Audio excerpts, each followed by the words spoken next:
Resident Evil Extinction isn't just another zombie sequel, it's a production forged in real-world danger. What unfolded behind the camera was hotter, heavier, and stranger than anything Umbrella ever cooked up in fiction. From desert heat that threatened lives, to actors collapsing under monster suits, to 4 trained crows passing for an entire apocalyptic flock, this movie was survival filmmaking in every sense. Today, we're exhuming 20 weird and disturbing facts that reveal how a 2007 action horror became one of the most brutal shoots in modern Hollywood. By the end, you'll see why Extinction blurred the line between acting and endurance. Let's descend into the wasteland. Fact 1. The set was a 128-degree death trap. The Mexican desert near Mexicali became a furnace. In the summer of 2006, temperatures on set reached a staggering 128 degrees Fahrenheit, heat capable of inducing heat stroke within minutes. Makeup liquefied, prosthetics slid off, metal props branded anyone careless enough to touch them. Crew members patrolled with converted insecticide sprayers filled with ice-cold Gatorade, misting actors between takes just to keep them conscious. Milla Jovovich recalled sand that felt like hot coals and boots that nearly fused to her feet. 6 relentless weeks passed beneath that sun. Shooting schedules shifted around danger hours, and several crew collapsed from exhaustion despite constant hydration drills. The film's sweat-slick realism wasn't makeup or lighting, it was genuine survival captured on camera. In many ways, Resident Evil Extinction wasn't performed, it was endured. Fact 2. Alice's real name was almost revealed. Buried in early drafts of the script lies a revelation that would have rewritten the franchise's central mystery. Alice, the weaponized heroine we think we know, was never Alice Abernathy at all. In an unused scene, she hacks Umbrella's files and discovers her birth name, Janus Prospero, a stolen identity erased and replaced by corporate programming. Promotional tie-ins for Apocalypse had even hinted at this. Fake newspaper clippings described a missing woman whose family still searched for her under another name.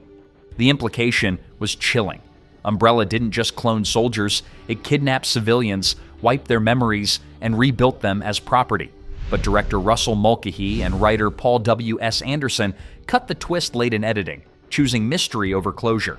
The result kept Alice shrouded in enigma, half human, half experiment, leaving fans forever wondering if the real woman behind the codename ever truly survived. Fact 3. The crow swarm used only 4 real birds.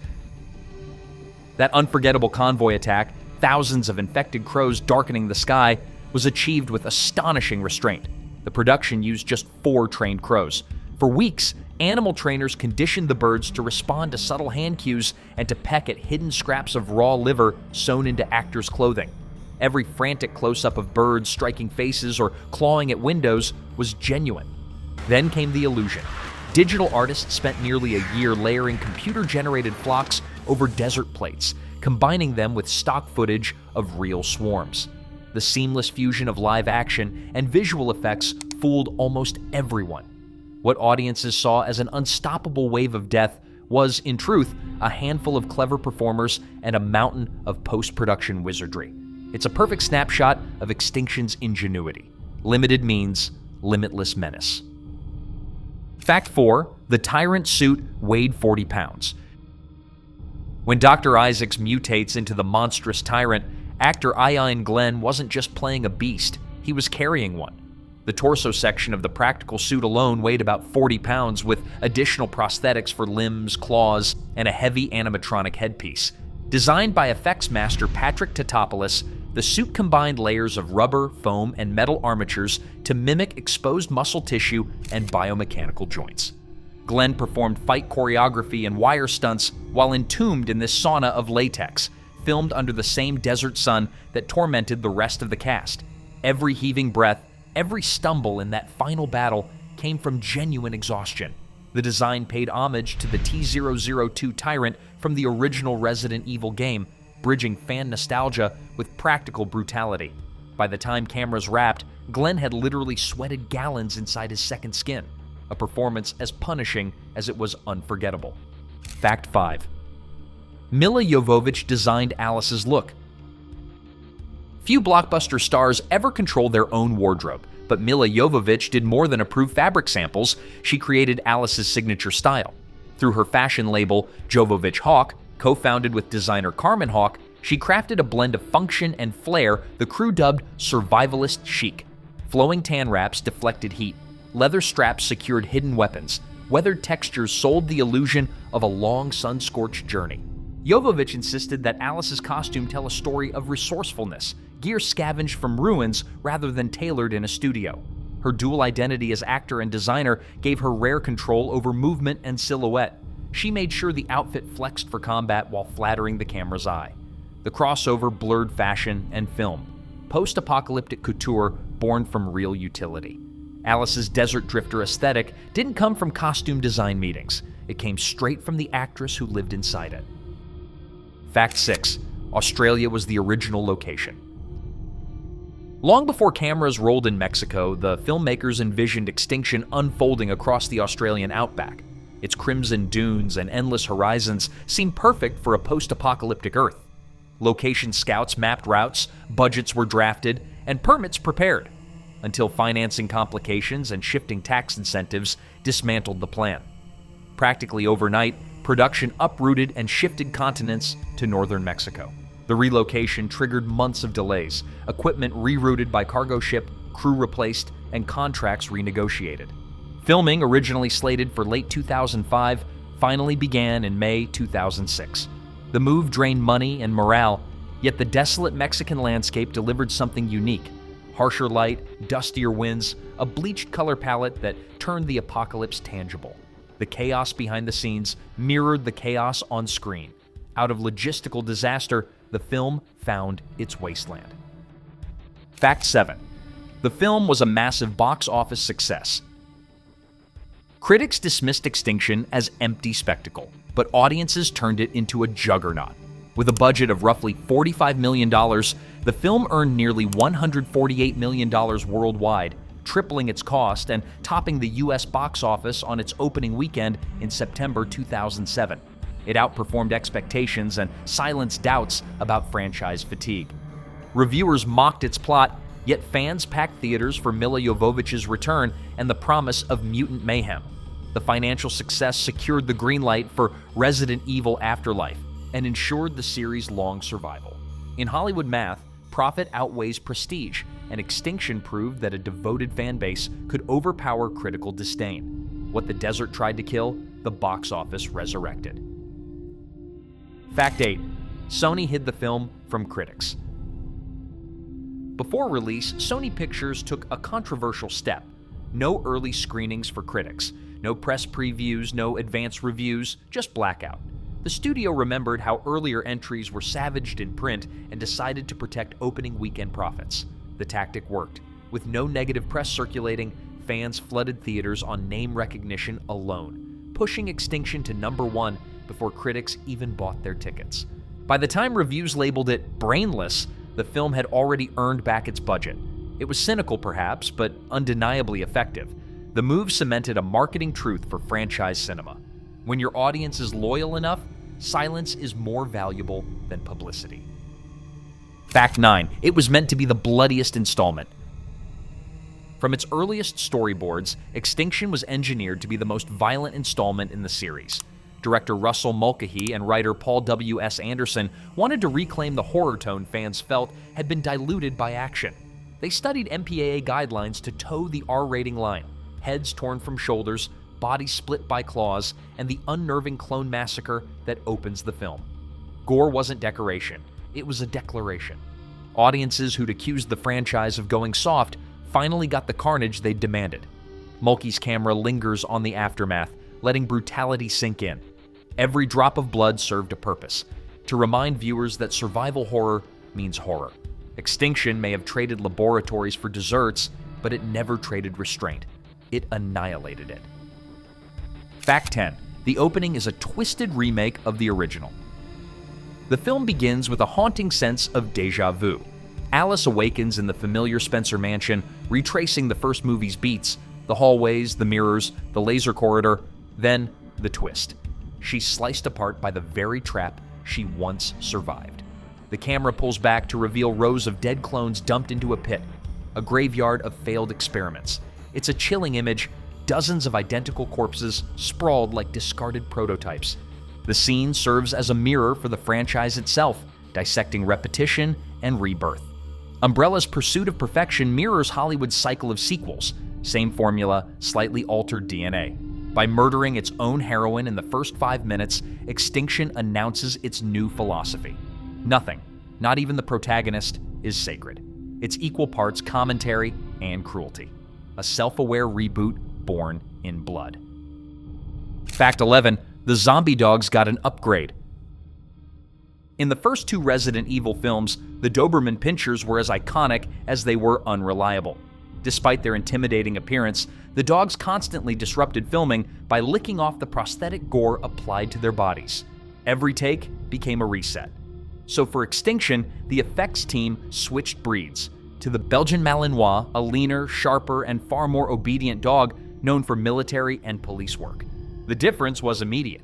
These animals could follow complex commands without hesitation, allowing director Russell Mulcahy to stage longer, more chaotic shots without cutting. The crew also redesigned the makeup process. Instead of applying latex and fake blood directly onto fur, they built armored harnesses that carried the gruesome textures. When the Malinois ran and attacked, the effects stayed intact. Digital artists later enhanced the remaining exposed skin for that undead finish. The result was seamless, feral, aggressive, and terrifyingly real. For the first time, the franchise's signature zombie dogs looked as dangerous as Umbrella intended. Fact 12. The film's title was changed twice. Names carry weight in cinema, and Resident Evil Extinction almost carried a different one entirely. Paul W. S. Anderson originally pitched the movie under the title Resident Evil: Afterlife, meant to symbolize the afterlife of human civilization following the viral apocalypse. Early drafts, pre-production notes, and even domain registrations used that name.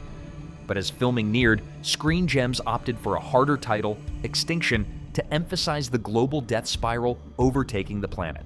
Marketing materials were instantly rebranded, and Afterlife was shelved. Ironically, the studio resurrected it 3 years later for the 4th film, reusing the title Anderson had conceived here. The shuffle illustrates just how fluid the franchise's development really was. Ideas, characters, and even names moved between films like viral mutations, evolving to fit whatever direction Sony needed next. In essence, the word extinction was never the end. It was a stage in an ongoing cinematic infection. Fact 13. Carlos mentions the wrong city. Around 46 minutes into the film, during Alice's reunion with Carlos, an odd line slips past unnoticed by most viewers. Carlos mentions Detroit as the last city where they'd seen each other. Except that's impossible. The previous movie unfolded entirely in the fictional Raccoon City. The slip wasn't part of the script's lore, it was a production oversight born from geography and exhaustion. You see, Detroit had served as a filming location for establishing shots in earlier movies. Crew members grew so accustomed to referring to those cityscapes as Detroit that somewhere during shooting, or ADR, the name replaced Raccoon City in dialogue. No one caught it before release. That one stray word shattered continuity and amused eagle-eyed fans who spotted it later on DVD. It's a small glitch in the Umbrella simulation, a reminder that even billion-dollar studios make human errors under pressure. In a story about clones, viruses, and corrupted memory, one could argue the mistake is strangely poetic. Why did you leave after Detroit? I didn't have a choice. Fact 14. Kmart's real name changed mid-production. Among the convoy survivors, few characters were as memorable as Kmart, the young scavenger played by Spencer Locke. Her nickname came from the abandoned department store where Claire's team found her hiding, a relic of the old world turned sanctuary. But behind that simple name lay confusion that perfectly reflected the film's chaotic production. In the original shooting script, her birth name was Elizabeth Jane Case. That's how Locke learned her backstory. But when the official movie novelization was released, it identified her as Dahlia instead. Somewhere between revisions, rewrites, and marketing tie-ins, her real identity shifted. Never explained, never corrected. The inconsistency hints at constant last-minute script changes that rippled through the entire production. Yet thematically, it fits. In a world where civilization is erased, names become meaningless. Kmart's real identity, lost and rewritten by survival, mirrors Alice's own fractured sense of self. Sometimes continuity breaks by accident. Other times, it accidentally reinforces the story's heart. Fact 15. Ashanti's role ended in horror.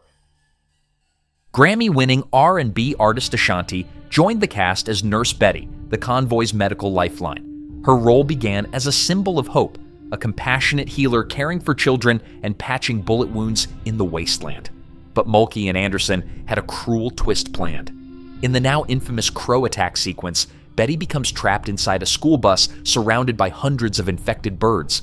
The scene's tension escalates in slow motion. She fights to shield the children, breaking windows, shoving them behind seats, screaming for help as glass explodes and wings flood the air. The horror peaks when the birds finally overwhelm her, pecking relentlessly until her screams dissolve into silence. For viewers, it's one of the film's most harrowing moments, killing off a recognizable celebrity in gruesome fashion. For Ashanti, it was both terrifying and exhilarating. The crew described her as fearless during the shoot, enduring fake blood, feathers, and chaos for multiple takes. Her brutal demise became one of the movie's emotional gut punches, a reminder that fame doesn't buy survival in Resident Evil's universe. Fact 16. The director helped invent MTV's visual style. Russell Mulcahy may be best known to horror fans for Highlander and Razorback, but his legacy extends far beyond film. In 1981, he directed Video Killed the Radio Star by the Buggles, the first music video ever aired on MTV. He went on to shape the look of the 1980s, directing high-concept videos for Duran Duran, Elton John, and Queen. When Paul W. S. Anderson hired him for Extinction, he wanted exactly that kinetic energy, sweeping crane shots, rapid edits, and stylized lighting that made even Devastation look hypnotic. Mulcahy's fingerprints are everywhere. The way the camera glides over convoys of rusted trucks, the sun-bleached transitions, the quick cuts between action and aftermath. Under his lens, the desert apocalypse becomes strangely beautiful, a burned-out music video of human extinction.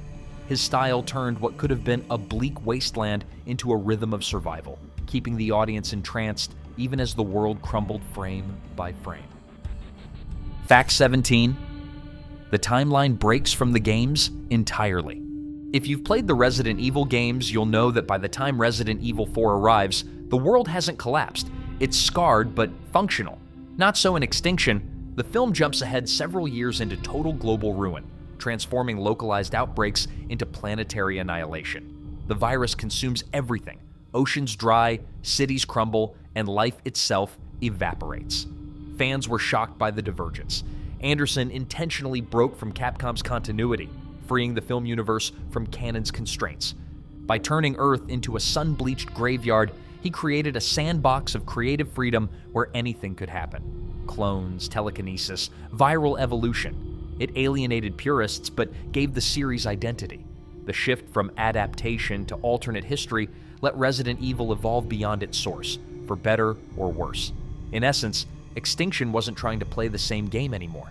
It was writing its own rules in blood and sand. Fact 18. The film marked a turning point in the franchise. If Apocalypse flirted with reinvention, Extinction sealed it. This was the film where the series stopped being a faithful adaptation and became its own mythology. The introduction of Alice's clones, her psychic powers, and Umbrella's global control marked a radical departure from survival horror into sci-fi dystopia. Anderson and Mulcahy embraced spectacle over realism, creating a hybrid genre that merged cyberpunk with Western grit. Some fans mourned the loss of claustrophobic terror. Others celebrated the freedom. But there's no denying this movie changed everything. Every sequel afterward, Afterlife, Retribution, the final chapter, traced its DNA back here. The film's clone pit isn't just a plot twist, it's a metaphor for the franchise itself, reborn through mutation. Whether you see it as evolution or corruption, Extinction was the threshold moment, the point when Resident Evil became something entirely its own. Fact 19. A cameraman appears on screen. For all its polish, one glaring production error still slipped through. At roughly 34 minutes, as Alice walks across the dunes before the crow sequence, the reflection of a cameraman is clearly visible in her sunglasses. It's a blink and you'll miss it moment, but fans have paused and screenshotted it for years. The error escaped both the editing team and digital cleanup, preserved forever in the final cut. Yet, in a strange way, it fits. Resident Evil is a story about surveillance, Umbrella's omnipresent cameras tracking every move. Seeing the camera's operator briefly invade the frame turns fiction into meta-commentary. It's as if the corporate eye watching Alice suddenly reveals itself to the audience. A mistake, yes, but one that unintentionally amplifies the movie's theme. In this world, someone is always watching. Fact 20. Tokyo's ending was filmed on a set. The finale reveals Umbrella's new headquarters beneath Tokyo, a gleaming symbol of control amid ruin. But what looks like an expansive cityscape was actually a carefully constructed miniature set. The sequence begins with rats scurrying through debris, but pause at just the right frame and you'll see a startling visual glitch. One rat appears to pass in front of the floor. The illusion breaks, revealing that the entire street was a cutaway set filmed on soundstage, not a real environment. The mistake survived rendering and made it into the final print. Still, that mix of artistry and imperfection is part of the movie's charm. Every apocalypse you've ever seen on screen is handmade, built, painted, and occasionally flawed. In a sense, the shot embodies what Extinction was all along, an elaborate illusion stitched together by sweat, sand, and human hands pretending to destroy the world. And there you have it, 20 strange, disturbing, and astonishing truths buried beneath Resident Evil Extinction's wasteland. From deadly heat to digital crows, from fashion meets apocalypse to errors immortalized on film, this movie stands as a testament to endurance and invention. What began as a simple sequel became an ordeal of grit and ingenuity, a production that tested every boundary of body and imagination. Which fact shocked you most? The 4 real crows, the crushed actor, or the cameraman hiding in plain sight? Let us know below. If you enjoy uncovering the chaos behind the camera, subscribe for more deep dives into the wild side of Hollywood. Until next time, stay alive out there.